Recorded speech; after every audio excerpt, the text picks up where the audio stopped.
Hey, you guys. Okay, welcome back. This is going to be the continuation, part 2, talking a little bit more about fair use, why it's so important, and what I've learned about it this far. Again, I'm not a YouTube expert.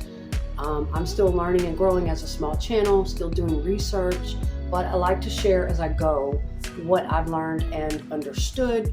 I appreciate you guys for watching, for being here. Okay, fair use, where I left off in the first part.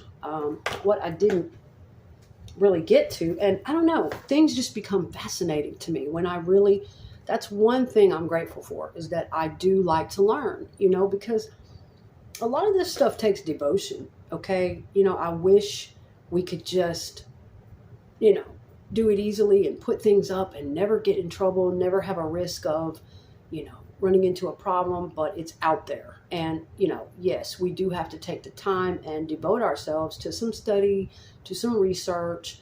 And, I feel like if I can pass useful information along, that's what I want to do. But I have become fascinated. The copyright system bores me. That's not exciting. But I've become interested and fascinated with learning about the parts of it I'm going to need, that I use a lot, okay? So as a small content creator, or any content creator, of course, like I said in part 1, if you want to make your content more interesting for the viewer, give them something to look at, break the monotony, add photos to your presentation that you don't own, music or video clips, news clips, other items that you don't own, that you don't know if they fall under public domain. Now, that's something I am not as familiar with. What falls under public domain, what does not, that's just free for all to use without any troubles, I don't know. And to be on the safe side, well, from what I have learned, you need to make sure that your content you're producing with any borrowed materials needs to fall under the fair use protection. It has to meet certain criteria to be considered fair use, okay? Otherwise, you need the proper license, the proper permissions to borrow that material and use it, okay?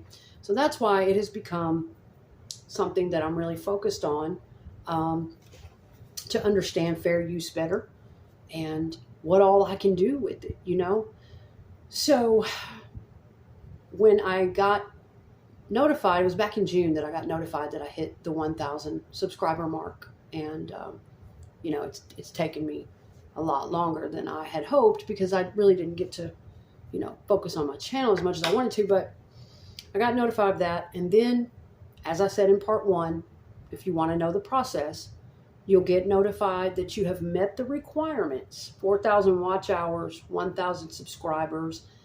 And I think there's a couple of little things you have to do. You have to make your channel secure, set up 2-factor authentication, certain little things. And then you will get notified not long after you hit those requirements. You will get an email, this thing that you've hit this threshold and you're now eligible to apply. So I think I made that clear in part 1 of this, but yes, you don't automatically just become partner.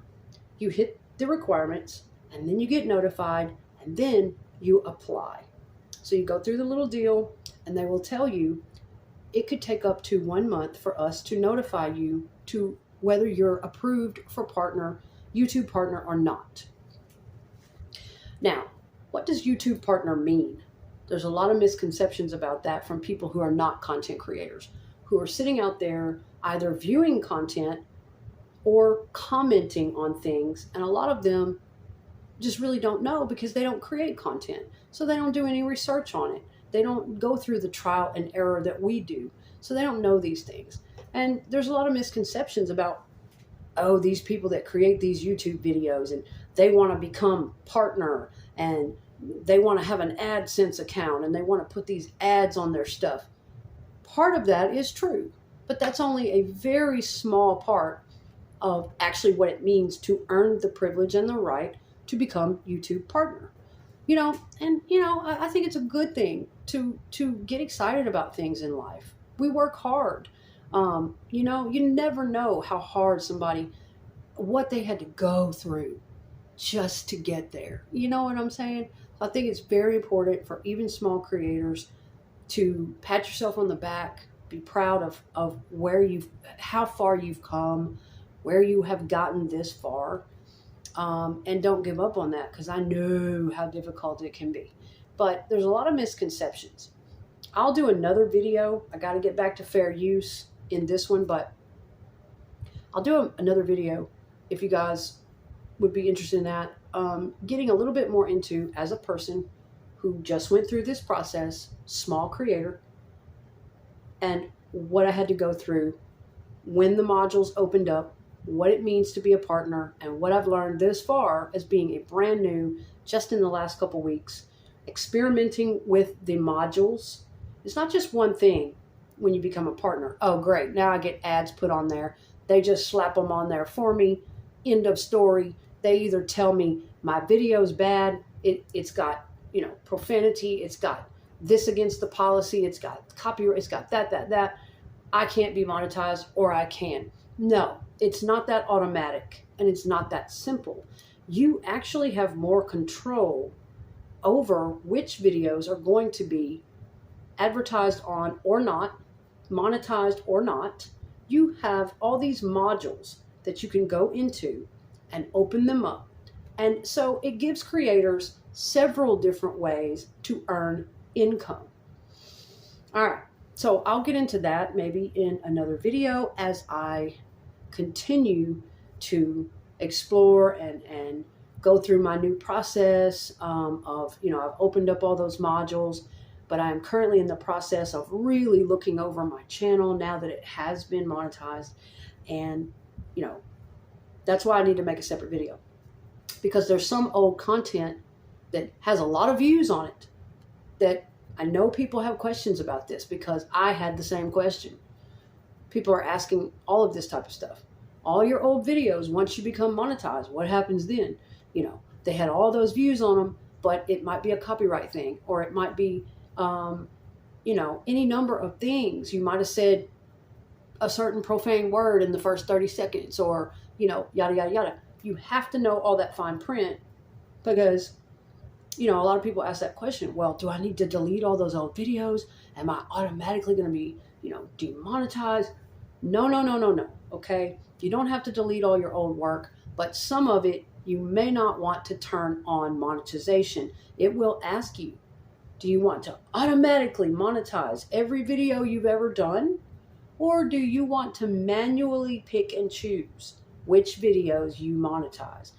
I felt safer choosing on my own which ones I will allow advertisers to even attempt. Because once they go to try and put ads on there and they notice that you've broken something in their policy, if they find too much of that, like if you hit automatically add monetization to all my videos, if you add that right at first and you don't know the rules and you haven't checked all your videos, if they find that every time an advertiser tries to put ads on your videos and they find the same content, same mistake, copyright infringements, profanity, rule breaking, violent, certain things within the first few minutes, or too much in the video, in all your videos, there goes your whole channel. Like, they can, if the majority of your content's like that, they can shut down the whole thing. Like, all of it. With, I don't know exactly what the bad possibilities are, and I really don't want to know, but I do know that they can either demonetize your entire channel, and then you can't monetize anything, even the good and safe stuff, or they can possibly shut your channel down off YouTube. Now, it's not worth the risk to me. So I'm going to tell you, always do your own research. Don't just take my word for it. I'm just kind of giving you a heads up of things that can possibly happen. And you will be given that option when you get monetized. Do you want to do it yourself so that you first can check and make sure that you're hitting the marks you need to hit, if you even want? Or, because if you do it, if you let them do it, I personally feel like, unless you know for positive that all your videos are within the policies of YouTube, I wouldn't let them do it. I would do it myself manually. Okay. That way you do have more control. And if there's certain videos you want to make, I would never suggest breaking copyright by any means. Never. But if there are certain videos you want to make that, like my vaping material, I will not be able to monetize that stuff. All those vape reviews that I made in the past, talking to people about my journey, quitting smoking after 30 years, what I went through, how vaping, assisted me. And see, I'm saying it in the middle of this video. If I was to say it in the beginning or have it in the title, there might be a problem. See, there's so many little things you have to watch for. Anyway, all that old video stuff I made, I can't monetize that, and if I had hit just automatically monetize everything I ever made, that's specifically in the rules, okay? Anything to do with tobacco and vaping, and there's just certain things that advertisers stay away from. So if you want to participate, in the AdSense thing and set up an AdSense account, I can talk to you guys about that too. If you want to have ads and make some kind of money from your long form videos or your shorts, you have to, follow these policies and be sure of things, okay? And damn it, I lost my train of thought. The old videos about that particular subject, though, here's the thing. It also gives you more freedom. If you don't check monetize, you can still keep that on your channel. That's not wasted content. You don't have to delete it. They're not going to take it down. Those viewers that still get usefulness or information or joy or whatever out of those videos that you made that might not be appropriate for advertising, as long as you don't check monetize, you're okay, from what I understand. They're not going to be taken down. You don't have to worry. Just don't hit the monetize button. Once you do that, that's why I suggest you go in and individually pick which videos you want to try to monetize with advertisements, okay? You pick the content. That way, it's cool. You can still have, the stuff you might want to talk about that may not always be advertiser friendly. You can keep that stuff. You can keep making those videos. Just don't monetize those. That's what I suggest, and that's what I've learned this far. Back to fair use. I know this is supposed to be about fair use, and I was supposed to put all the other stuff in another video. But yeah, coming full circle back to fair use. The way I understand it, and it took me a few tries, so don't give up on it, okay? I understand what it's like to be a small YouTube creator, to be frustrated, to have responsibilities, to have self-doubt. Oh my God, should I even be doing this? Is it a waste of my time? Nobody's going to care. Nobody's going to watch. I don't have anything useful to say. I know all about that. I'm not getting anywhere. But let me get a sip of this coffee to jog my brain.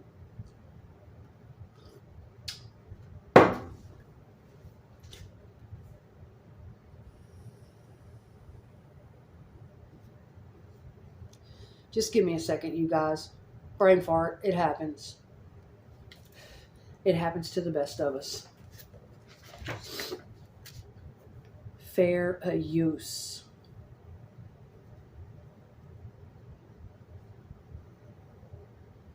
But yeah, it's going to take you some time. That's where I lost my train of thought. But don't give up on it. Any new information sometimes boggles our mind. It seems like too much. It seems like we'll never, when you look up copyright laws and you really start studying and devoting your time to soaking this in and fully comprehending it, the first few times you read through that shit, it's just going to be like, ugh, whatever, yada, yada. I don't really know. I'm so overwhelmed. I don't understand. That's okay. Same here. But periodically, I wouldn't burn myself out on it. Don't just sit there and force yourself to study it. But periodically, when you get a chance, everybody has a different learning style. Figure out the way that you retain information the best. If it's driving in your car, listening to a podcast, listening to another creator talk about copyright laws, fair use, video creating, whatever it is you need to learn. Put that on in the car. You know, get little bits of knowledge and information when you can. Don't burn yourself out on it. But continue to take in that knowledge however you can, reading it, researching it, podcasts, different videos about it. And after a while, it will all start to make sense. It will all start to come together for you as you apply it to your video making and you trial and error. It will become easier for you to understand. That's how it works for me. It's like I could struggle with something sometimes for months, years even, a concept, and just read little tidbits about it here and there and get the basics, but still really not fully comprehending it all and still really not able to articulate it back to others properly. You see, here's another reason why I love to share information. I like to create videos and talk about certain types of things is because we learn when we teach. It's the perfect way. We all have different learning styles, but one of my ways that I retain information even more easily is by teaching it. Whatever I have learned, turn around and repeat that knowledge and go over it. It drastically reinforces it in my brain. It does. And it helps me retain it better and understand it. It's like little light bulbs are going off. Like, wow. Okay. So, yeah, don't get frustrated by that process. But I will say, you know, that was part of my big fear. That was another thing that still kind of frustrates me and stumps me. But in the past, it really did. Oh God, you know, which content is going to be suitable? When can I say this? And when can I not say that? And I really didn't want to have to live under all that. I wanted to create content that I wanted to create and, you know, yada, yada, yada, and finding all those balances. But as you delve more deeply into it and devote yourself to a little time of research and reading and not giving up, trial and error, the whole process will become far less intimidating and more understandable. It'll just kind of come to you.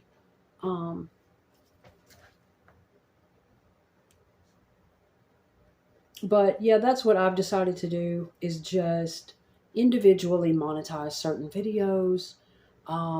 You know, and I hate it that there's videos in the past that had a lot of views. Some of my highest viewed videos, some of them may not be appropriate for monetization. You know, and then there are some subjects that I may not want to monetize at all. I may just be something that I want to get out to the public or, you know, what have you. But the simplest way I can put it about fair use is you need to make it your own. That's kind of what it's about. And it took me several times of hearing this and reading it and understanding it in videos and then going into my work and trying to use some of these concepts. It took several times. It took a while for it to click like, oh, now I get it. I'm like, what the hell do they mean? Make fun of it. Make it into satire, comment, da da da da. But after a while, you know, I began to understand that any borrowed work, it needs to be less focus on that borrowed work, more focus on your presentation of it. And so, yeah, you know, once you become monetized, you kind of have to go back through everything and you kind of have to determine, and I'll put that in a third part because this one was supposed to stay on fair use, not as much the monetization modules and the video stuff. I'll get it, you know, but I've kind of got it mixed up, I know. But, and I keep losing my train of thought too. Crap-ola. I hate that. I freaking hate that when that happens. You'll find, you know, after you get monetized that yeah, you'll have to go back through all of your old content and determine. See, I had to do that after reading the fine print from becoming a partner. What words are considered too profane? They have all kinds of stipulations that it's okay to say certain words, because you'll be thinking, oh man, I cursed a lot in some of those past videos. You know, I wasn't really, because I wasn't monetized, I was just being me. I was just talking and, but some of those videos got a lot of views, and now, damn, can I monetize them or not? They have certain stipulations. You don't have to cut out all profanity. That's okay. But they have certain stipulations. You have to watch, like within the first 30 seconds, the beginning of a video, the title of that video. It can't be every sentence curse words. You see where I'm going with that. It's okay if you have a little cursing in your video. Advertisers are not necessarily going to run from that or strike that down if it's well blended into the video every now and then. But if that's what you're doing from the first 7 seconds or 30 seconds off the bat, it's profane or it's violent, or then that's not going to be appropriate. So yeah, you will find that you have to go back through some of your videos, check for copyright problems, check that you are within fair use. Look at all those videos. Make sure, profanity. Just read all the fine print of your new YouTube partnership. What flies and what don't fly. I highly suggest do not skip over reading. Okay? When you become partner, don't skip that reading. Because then you will know, and you won't be running the risk of, oh crap, all my videos got taken down. All my videos got shut down. My channel shut down. I got demonetized. That's the way I'm doing it, okay? Read as much as you can before I know it's exciting. I know so many people have waited for this moment to cross that first finish line of 1,000 subscribers, 4,000 watch hours, becoming YouTube partner. And so just be careful. Take your time, take a deep breath when you see that announcement. You have been approved. You're going to want to go crazy in those modules, and oh my God, it all opens up for you, and you're going to want to turn everything on.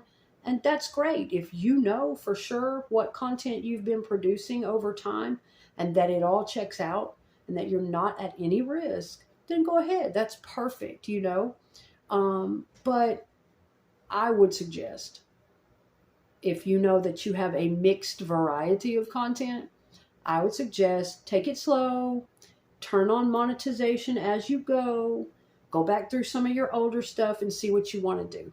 I know I'm in that bind right now that it kind of sucks that most of my most highly viewed videos, I'm a little unsure as to whether I should attempt to monetize them or not, because there was a lot of cursing. I did borrow some photographs, to put into the video, but back to fair use, most of these videos that I'm reviewing, I believe they do fall under fair use. And I didn't know as much about it back then, but I saw other YouTubers doing it, using photographs, say when I was covering the Shanann and the Chris Watts murder case. I saw other YouTubers using photographs to show the viewers what they were talking about. And so I did it. I wasn't monetized then. I didn't really know about fair use or any of it. So looking back on all of that, it was okay for me I knew the day would come that I would have to question, are these photographs safe for me to use? Where did they come from? Pinterest, internet. Whose are they? Who owns these photographs? Okay. Now, I don't have to worry about video clips because I'm not that technologically savvy yet. I have not gotten that great with my editing yet. So I don't put video clips into my own video clips yet. But I do have photographs and other things. I knew the day would come that I would have to question that when I got monetized. Before then, you're kind of under the radar, So, but that's an example. Back to fair use.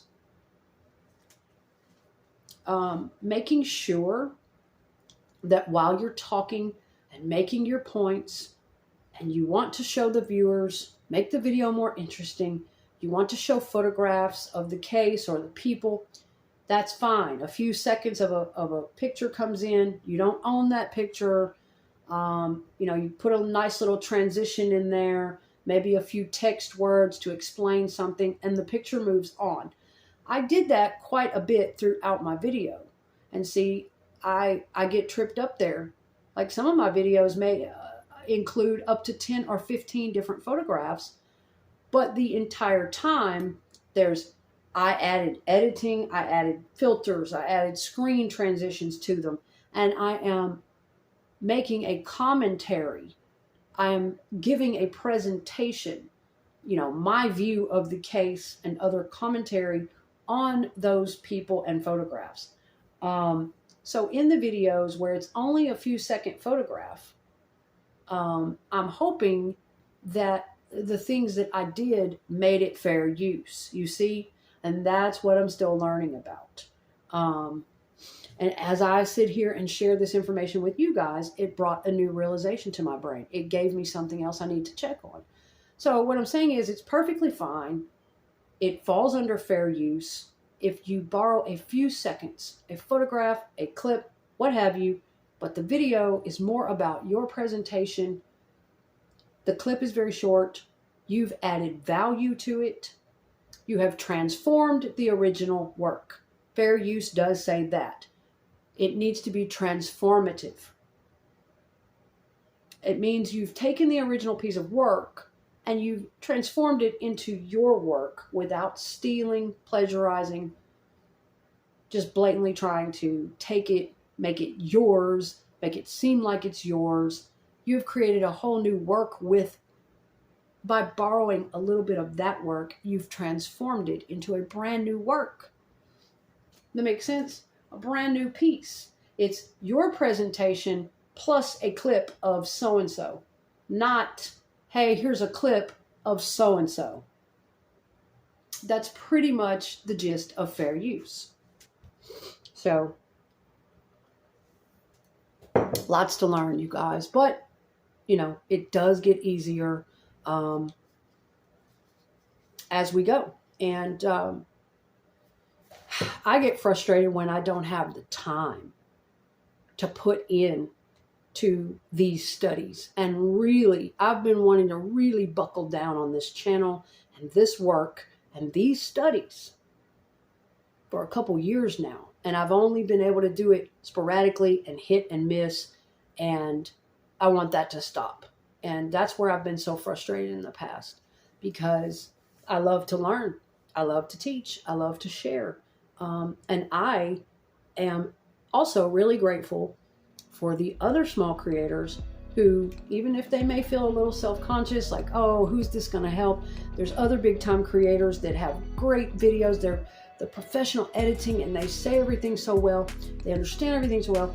Now, even when they're beating themselves up, I appreciate other small creators who will share things along the way. Even if they feel self-conscious about it, tell us what you've learned. Tell us what we can watch for. I think that is very helpful and most appreciated. Okay. And I know how I feel when I've been struggling with a concept and it just boom, I'll run across just that right person, just the way they said it. And it clicked. I've been waiting for that moment for it to just go, yes, okay, I get it now. Or it leads me down a new path, down a new rabbit hole, doing more research by something they said, and I discover a lot more. Okay, guys, I'll be back soon with more on, my journey of content creating as a small creator, just becoming monetized, and the little module system and what's going on. I'll get something else up regarding that soon. And I really appreciate you guys for watching.